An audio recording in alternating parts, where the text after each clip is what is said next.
വേദിയിലും സദസ്സിലും ഉള്ള സുഹൃത്തുക്കൾ,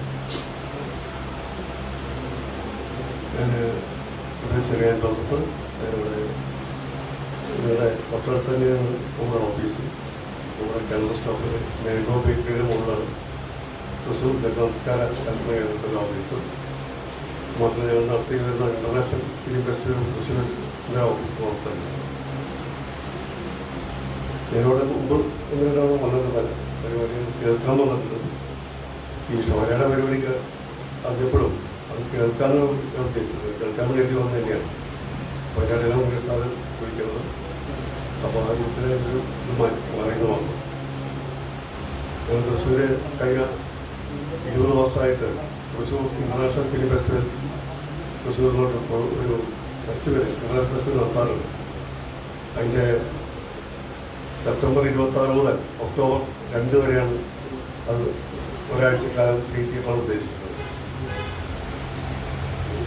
ഇന്ത്യയിലും മലയാളത്തിൽ നിന്നും മലയാളത്തിലെ ഡെബ്യൂ ഫിലിംസിൻ്റെയും ഇന്ത്യയിലെ ഡെബ്യൂ ഫിലിംസിൻ്റെയും ഏഷ്യൻ ഡെബ്യൂ ഫിലിംസിൻ്റെ കോമ്പറ്റീഷനുകളാണ്.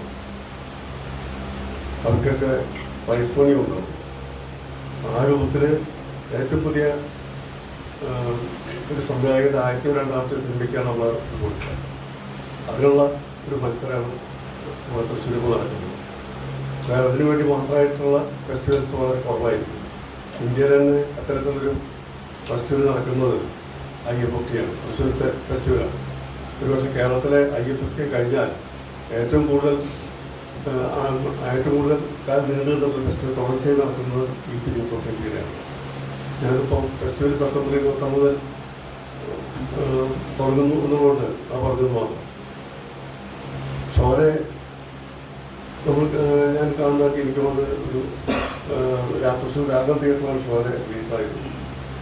അന്ന് ഞാൻ 10ാം ക്ലാസ്സിലോ പ്രീ ഇരിക്കാൻ പഠിക്കുന്ന സമയമാണ്. അന്ന് പിന്നെ എല്ലാ സിനിമകളും കാണുന്നൊരു സമയമാണ്. ചട്ടമ്പിക്കല്യാണി മുഴുവൻ കാണും, സ്വയംവരവും കാണും. അടുത്ത വർഷം സ്വയംവരം മാതാ തീർന്ന് കളിക്കുമ്പോൾ ആദ്യത്തെ സിനിമ ആദ്യത്തെ ഷോ കാണാൻ പോയിരുന്നു. അന്ന് 8ാം ക്ലാസ്സിലാണ്. എന്താണെന്ന് അറിഞ്ഞിട്ടല്ല, എനിക്ക് പോലും എല്ലാ സിനിമയും വിടാതെ കാണുന്നൊരു സ്വഭാവം ഉണ്ടായിരുന്നു. അങ്ങനെയാണ് ഷോരെ കുട്ടിഘോഷിക്കപ്പെട്ടു വന്നൊരു സിനിമയും കൂടിയാണ് അക്കാലത്ത്. അതിനുള്ള മെറ്റീരിയൽ അതിനകത്തുണ്ടായിരുന്നു. അതേസമയം തന്നെ നമ്മുടെ ഏരിയ എന്ന് പറയുന്നത് സ്വാഭാവികമായിട്ടിപ്പോൾ നേരത്തെ കർത്താസാർ പറഞ്ഞ പോലെ അതിന് സമാന്തരമായിട്ടൊരു സിനിമാ മേഖല യഥാർത്ഥത്തിൽ ഇന്ത്യയിലുണ്ടായിരുന്നു. പഴയ കർണാടകത്തിലാണെങ്കിലും കേരളത്തിലാണെങ്കിലും ബംഗാളിലാണെങ്കിലൊക്കെ തന്നെയുള്ള ഒരു സമാന്തര ധാരകൾ ഉള്ള സമയം കൂടിയാണ് 70കൾ. ആ 70കളിലാണ് നമ്മൾ പട്ടാഭിരാമറെഡ്ഡിയുടെ സംസ്കാരം കാണുന്നത്, ഗിരീഷ് കാർണാടിന്റെ കാട് കാണുന്നത്. അങ്ങനെ സാഹിത്യമായിട്ട് ബന്ധപ്പെട്ടുള്ള ഒരുപാട് സിനിമകൾ വന്നൊരു സമയം കൂടിയാണ്. മലയാളത്തിലുണ്ടായിരുന്ന നിലയ്ക്കുള്ള വിൻസെന്റിന്റെ പടമാണെങ്കിലും സേതുബാബുവിന്റെ പടങ്ങളൊക്കെ തന്നെ മലയാള സാഹിത്യമായിട്ട് ബന്ധപ്പെട്ടിട്ടുള്ള സിനിമയായതാണ്. അങ്ങനെ തന്നെയാണ് ഈ പറഞ്ഞ പോലെ കർണാടകത്തിലും അങ്ങനത്തെ നവ സിനിമാ പ്രസ്ഥാനവും അന്നത്തെ സാഹിത്യത്തിൻ്റെ ഭാഗമായിട്ട് വന്നിട്ടുള്ളതാണ്. ബംഗാളിലും അങ്ങനെ തന്നെയാണ്. അതിൻ്റെ ഇടയിലാണ് നമ്മൾ ഇത്തരത്തിലുള്ളൊരു സിനിമ ഷോലെ രംഗത്ത് വരുന്നത്. ഷോലെ നമ്മൾ കണ്ടു. ഷോലെ സംബന്ധിച്ചുള്ള അഭിപ്രായങ്ങൾ അന്നത്തെ ഒരു എല്ലാവർക്കും ഇഷ്ടപ്പെട്ടൊരു പടമാണല്ലോ. എന്തായാലും അതിനകത്തുള്ള ഈ കൊള്ള സംഘമായിട്ട് ബന്ധപ്പെട്ടിട്ടുള്ള ഡെക്കോയിറ്റികളുടെ ഒരു ആവിഷ്കാരമാണുള്ളത് യഥാർത്ഥത്തിൽ.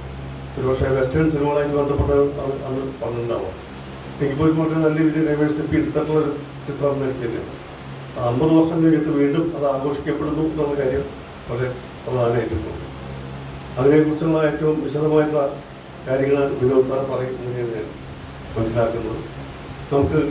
ഞങ്ങൾക്ക് ചെയ്യാവുന്നൊരു കാര്യം ഈ പറയുന്ന ഷോലയുടെ ഏറ്റവും പുതിയ പതിപ്പ് വേണമെങ്കിൽ നമുക്ക് പ്രദർശിപ്പിക്കാൻ പറ്റുമോ നോക്കാം. അത് നിങ്ങളെല്ലാം സഹായിക്കാനെങ്കിൽ പറഞ്ഞു. അതിൻ്റെ ഏറ്റവും ഇപ്പോഴത്തെ പുതിയ വെർഷൻ ഇറങ്ങിയിട്ടുണ്ടെങ്കിൽ അതിൻ്റെ 50ാം വർഷത്തിൽ നമ്മൾ അത് ആഘോഷിക്കാനുള്ളൊരു ഇത് നടത്താം. ഇതാണ് എനിക്ക് അതിനെക്കുറിച്ച് സൂചിപ്പിക്കാനുള്ളത്. എന്തായാലും ഈ സമാന്തര സിനിമയുടെയും കാലഘട്ടത്തിലും ഈ പറയുന്ന ഇത്തരത്തിലുള്ള സിനിമകൾ എങ്ങനെ അക്കാലത്ത് രംഗത്ത് വന്ന് വിജയിച്ചു എന്നുള്ള കാര്യം. അന്ന് കർത്ത സാർ പറഞ്ഞ പോലെ അടിയന്തരാവസ്ഥ ഏറ്റവും ഇതായിട്ട് നിൽക്കുന്ന സമയമാണ്, ഏറ്റവും കൂടി നിൽക്കുന്ന അടിയന്തരാവസ്ഥ കാലഘട്ടമാണ്. ആ കാലഘട്ടത്തിലേക്ക് ഷോലയുടെ കഥാതന്ത്വം ഇങ്ങനെ സംയോജിപ്പിച്ചു എന്നുള്ളത് വേണമെങ്കിൽ വിനോദ് സാറ് പറയാൻ കഴിയും. എങ്ങനെയാണ് നമുക്ക് പറയാൻ അതിന് ഞാൻ പ്രാപ്തനല്ല ആ കാര്യത്തിൽ സംസാരിച്ച്. എന്തായാലും ഈ ഒരു ഷോയുടെ 50-ാം വർഷത്തിലെ സാഹിത്യ നടത്തുന്ന പരിപാടികളിൽ അതിൻ്റെ ഒരു ഉദ്ഘാടനം നടത്തുന്നതിന് പ്രഖ്യാപിക്കാം. ഒരേ സമയം മറ്റൊരു കാര്യം എനിക്ക് സൂചിപ്പിക്കാനുള്ളത്, സത്യത്തിൽ സാഹിത്യ പോലൊരു സംഘടനയ്ക്ക് സാഹിത്യമായിട്ട് ബന്ധപ്പെട്ട ഒരുപാട് സിനിമകൾ ലോക സിനിമയിലുണ്ടായിട്ടുണ്ട്, മലയാളത്തിലുണ്ടായിട്ടുണ്ട്, ഇന്ത്യയിലുണ്ടായിട്ടുണ്ട്. അതിൻ്റെയൊക്കെ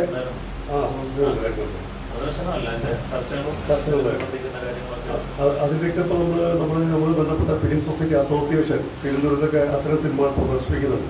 എല്ലാ മാസവും 4 സിനിമകൾ വിവിധ ക്യാമ്പസുകളൊക്കെ പ്രദർശിപ്പിക്കുന്നുണ്ട്. സാഹിത്യക്കും അങ്ങനെ ഒരു താല്പര്യം ഉണ്ടെങ്കിൽ സാഹിത്യമായിട്ട് ബന്ധപ്പെട്ട ലോക സിനിമകൾ നമുക്ക് പ്രദർശിപ്പിക്കാൻ കഴിയുന്ന ഒരു അവസ്ഥയുണ്ടാക്കാം. ഇന്ത്യൻ സിനിമയിലും മലയാള സിനിമയിലുള്ള സിനിമകൾ നമുക്ക് പ്രദർശിപ്പിക്കാൻ അവസ്ഥയുണ്ടാക്കാം. അതുമാത്രമാണ് നമുക്ക് നമ്മുടെ ഭാഗത്ത് സൂചിപ്പിക്കാനുള്ളത്. ഇത് മാത്രം പറഞ്ഞുകൊണ്ട് അവസാനിപ്പിക്കുകയാണ്.